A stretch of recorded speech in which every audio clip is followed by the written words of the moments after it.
कुंज बिहारी श्री हरदास बृहस्पति प्रदोष व्रत कथा। सौनक आदि 88,000 ऋषियों के समक्ष बृहस्पति त्रयोदशी प्रदोष व्रत की कथा का वर्णन करते हुए सूत जी कहते हैं, एक समय देवराज इंद्र एवं व्रत नामक राक्षस के मध्य भीषण युद्ध हुआ। उस समय देवताओं ने अपने पराक्रम से दैत्यों की सेना को परास्त कर दिया। विशाल संख्या में अपने सैनिकों को मृत देखकर वृत्तासुर क्रोधित हो उठा तथा वह स्वयं युद्ध के लिए तत्पर हो गया। उसने अपनी असुरी माया की शक्ति से अत्यंत विकराल एवं भयाभय रूप धारण कर लिया तथा देवताओं को खुद युद्ध के लिए ललकारने लगा। वृत्तासुर के भयंकर रूप को युद्ध भूमि में देखते ही इंद्र आदि सभी देवगण भयभीत हो उठे तथा उन्होंने सहायता हेतु देवगुरु बृहस्पति का आवाहन किया। देवताओं की प्रार्थना सुनकर देवगुरु वहां पर प्रकट हुए तथा देवताओं से उनकी चिंता का कारण पूछा। इंद्र आदि देवताओं ने कहा, हे गुरुदेव, व्रत नामक भयंकर दैत्य ने देवलोक पर आक्रमण कर दिया है। वह अत्यंत शक्तिशाली है, कृपा हमारी सहायता करें एवं इस संकट के निवारण का मार्ग बताएं। देवगुरु बृहस्पति ने कहा, हे देवेंद्र, यह वृत्तासुर अत्यंत मायावी है। मैं तुमको एक कथा सुनाता हूँ, ध्यान पूर्वक सुनो। वृत्तासुर अति तपस्वी एवं निष्ठावान था। उसने गंधमादन पर्वत पर कठोर तपस्या करके भगवान शिव को प्रसन्न कर लिया था। पूर्व जन्म में वह राक्षस चित्ररथ नामक राजा था। तुम्हारे राज्य के समीप में स्थित सुंदर वन में इसका साम्राज्य था। उस वन में अनेक साधु संत महात्मा आदि तप एवं साधना करते थे। भगवत प्राप्ति हेतु वह स्थान अत्यंत अनुकूल माना जाता था। एक समय चित्ररथ भ्रमण करते हुए कैलाश पर्वत पर पहुंच गया। कैलाश पर्वत पर भगवान शिव अपनी अर्धांगिनी देवी पार्वती सहित विराजमान होकर एक सभा को संबोधित कर रहे थे।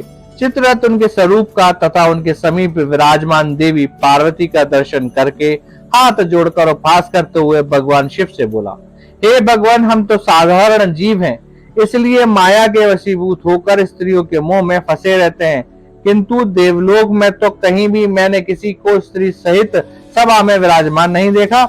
चित्ररथ के मुख से इन व्यंग्यपूर्ण वचनों को श्रवण करके भगवान शिव हंसते हुए बोले, हे राजन, मेरा व्यवहारिक दृष्टिकोण अन्य सभी से भिन्न है।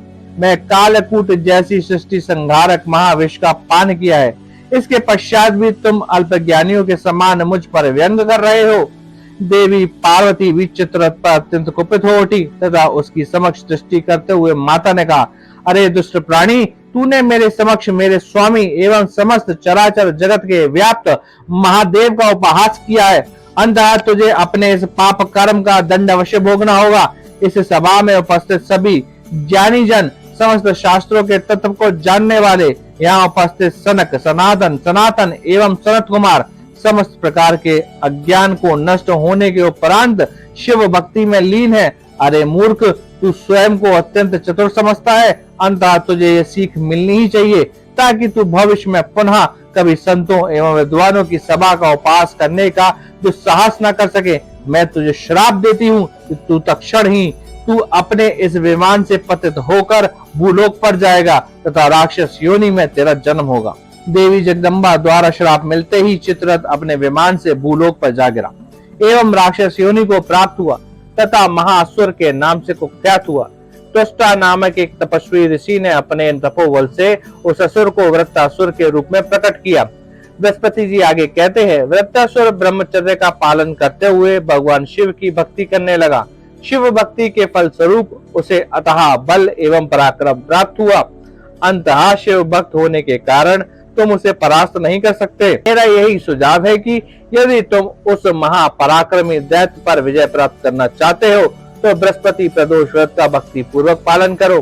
सूत जी कहते हैं, देवगुरु बृहस्पति के परामर्श के अनुसार देवताओं ने संपूर्ण विधि विधान से गुरु प्रदोष व्रत का पालन किया, जिसके फल स्वरूप वृत्तासुर की पराजय हुई एवं देवलोक पर आए भीषण संकट का निवारण हुआ।